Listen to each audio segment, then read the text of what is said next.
こんにちは。こんにちは。日本から来ました軽部正弘って言います。軽部いつきです。夫婦です。夫婦です。みんなはマー君って呼んで、私のことはいっちゃんって呼ばれてます。うちらはダンサーで、それは2人とも共通で、マー君は俺は映像もやっていて、監督、撮影、編集まで一貫した、映像スタイルでお仕事もしてます。私はなんかお願いされたプロジェクトのプロジェクトマネジメントやったりとか、あとダンススタジオのプロジェクトのお手伝いとかをしています。なんでうちらが今ここのバスクにいるかっていうと、ダンスを通じて出会った友達がいっぱいいて、でたまに海外でショーをしたりとかレッスンとかをしたりとかっていうのをしていて、そこで知り合ったラーキンがバスク出身だから、今ここに訪ねてきてここにいます。はい。ヨーロッパは何回か3回くらい来ていて、いっちゃんはもともと学生の頃にドイツに留学していて、でそういった流れでいっちゃんがそのセカンドホームみたいなところがあったから、自分もそこに訪れてっていうのがあったりした流れで、ダンスも教えることをしたり、さっき言ったようにショーケースもしたりみたいな感じで、コロナが明けてからは1回もまだヨーロッパ行ってなかったから、これを機にちょっと行こうかっていうところで1ヶ月まるまる3月、今2024年の3月なんですけど、1ヶ月まるまる使って滞在しようってなって今ここにいます。セカンドホームっていうのは本当はドイツのハノーファーっていうところなんだけど、ハノーファー行くんだったら周りの友達にも会ってから行こうってことで、今いろいろ回ってからまず最初のストップとしてここにいるっていう感じです。なんか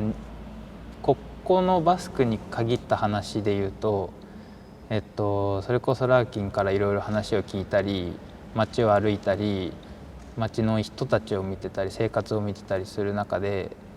日本と共通する点がやっぱ多いなっていうのが印象的で、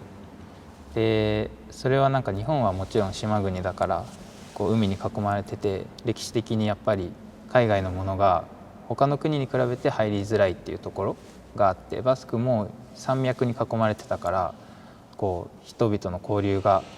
あまりなかったっていうところを聞いて、結構その文化的なものがクッて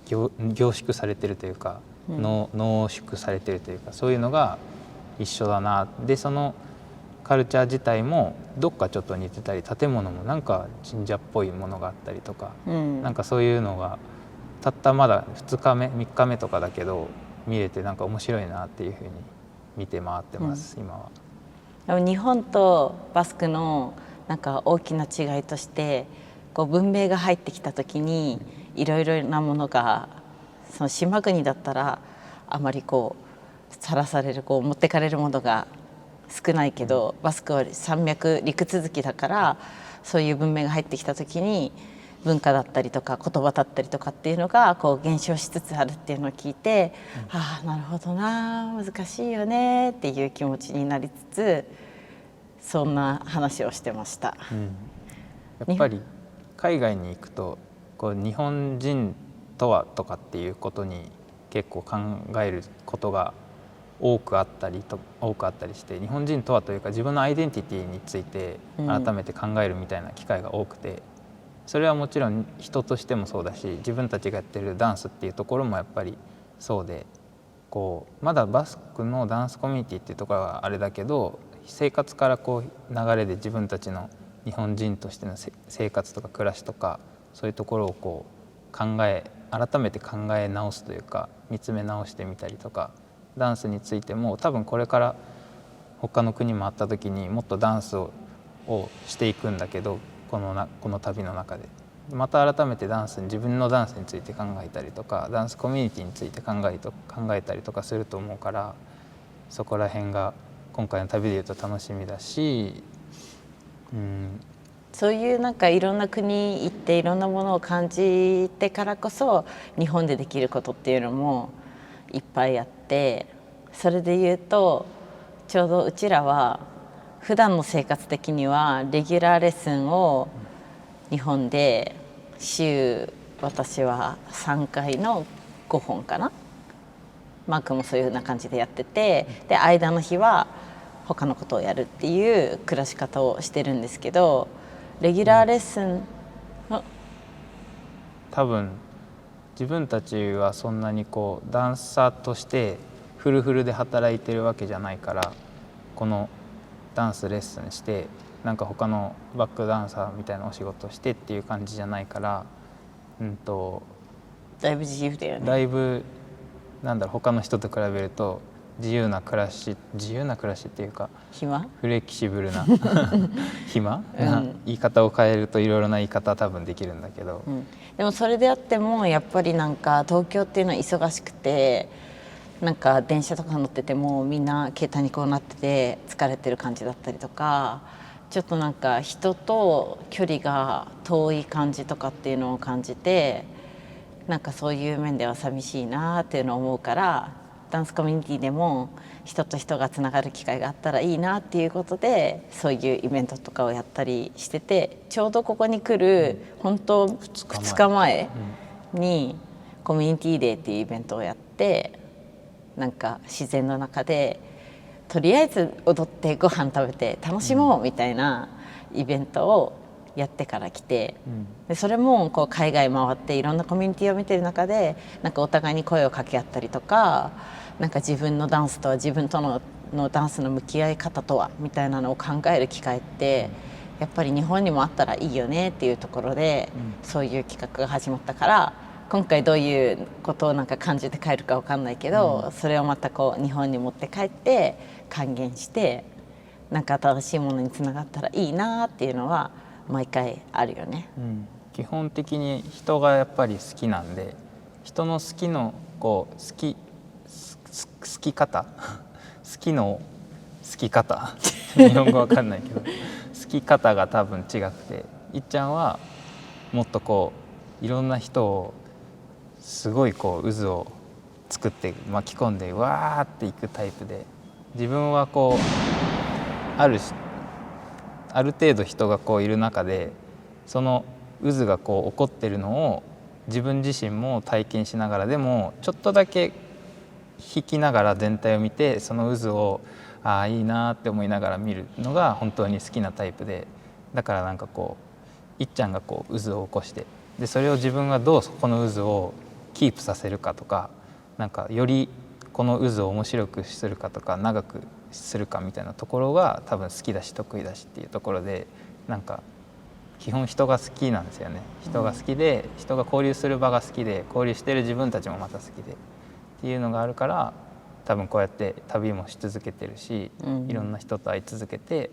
でそういったこう流れで日本っていう自分たちのアイデンティティがある中で、自分たちの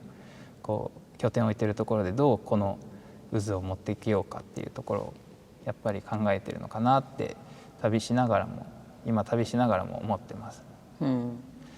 で、そうですね自分たちがそのコミュニティっていうところにすごく意識を持ってったのはもうちょっと前なことなんですけど、自分たちの今ダンスクルーとかもやっていて、123って書いてひふみクルーっていうダンスチームもやってて、で、日本だとあんまりダンスクルーダンスチームみたいなのがなかなかない中で、海外目を向けるといろんなクルーダンスチームっていうのはやっぱりあって、でそういった他のダンスチームダンスクルー、海外のダンスチームダンスクルーを見ていく中で、自分たちもどういう形かはまだ分かんないし模索中だけど作ってみようって言って作って、みんなでこ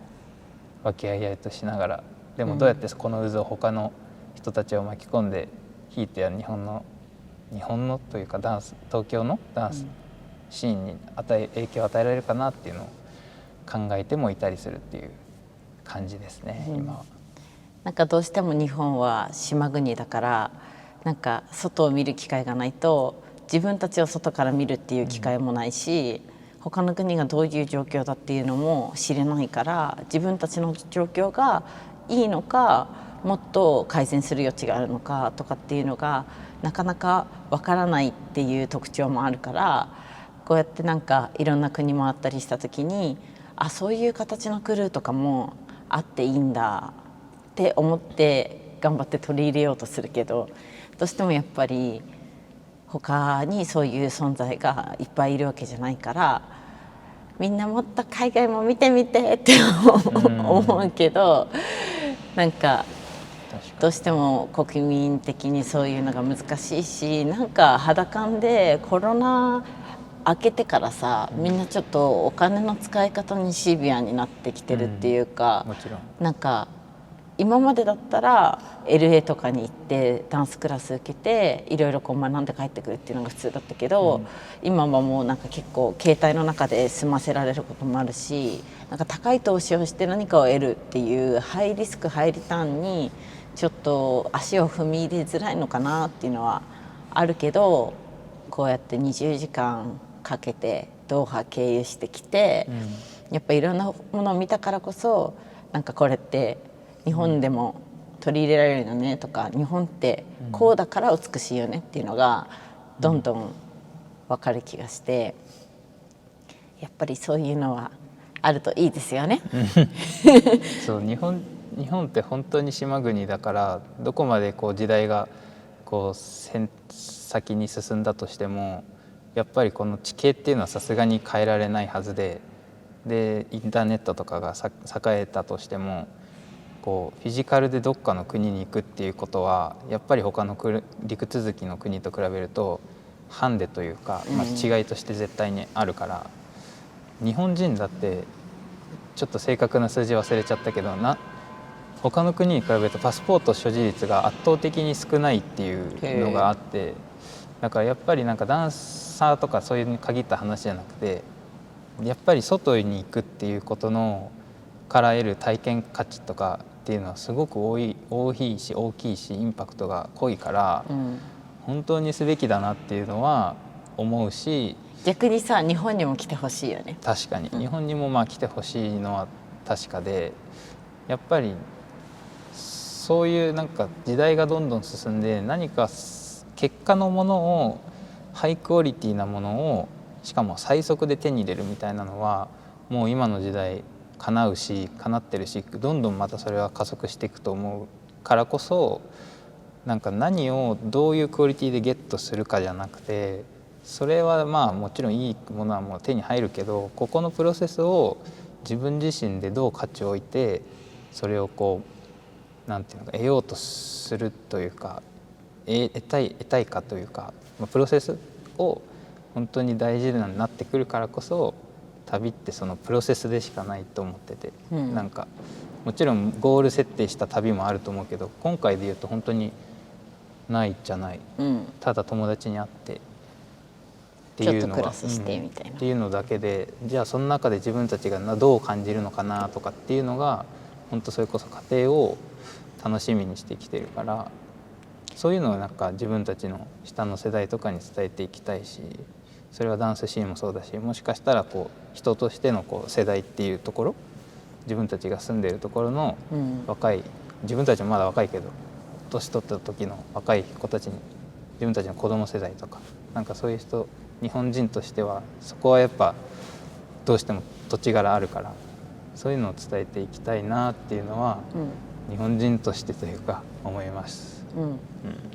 これから AI とかもどんどん進んで、なんか人間として何をすべきで機械に何をやってもらうかっていうところのこう線引きが来る時代が来ると思うけど、そうなった時にやっぱいろんな文化に触れるとか、自国の文化を大事にするっていうところってやっぱなんか人間ができることだし、なんか五感で感じることっていいよねって思うんで、多分今これ見てくれてる人はほとんど日本の人、うちらの友達は見てくれるかもしれないけど、日本の人じゃなかったな、としたら、なんか日本の面白さってその超前にうちらが好きな時代の話をすると縄文時代っていうのがあって、その時代って1万年続いてて戦争がなかった時代って言われてて、なんかそういう文化とか歴史とかのことを最近こう学んでると、そういうところにもうんなんか文化とか歴史とか日本の良さってあるんだなっていうのがあって、そういうところが逆に周りに回って次の AI とかと共存していくっていう時のなんかキーワードになるような気はしてるから、そういうところも含めてなんか自分のアイデンティティを探っていくっていうのはなんか旅、歴史、文化、人っていうところはすごく大事なんじゃないかなと思って生きてますよね。縄文の博物館に行ってください。はい。可愛いです。道具。道具はい、そんな感じかな。はい、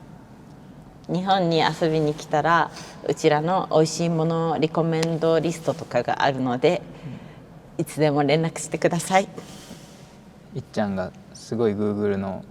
おすすめの詰まったやつが持ってるんで、てれーん、ラーメンとか寿司とかね、あこんなります。感じでいい機会をありがとうございました。ダンサーの皆さんは一緒に踊りましょう。ダンサーじゃない人は一緒にご飯食べていろんな話しましょう。バイババイバーイ。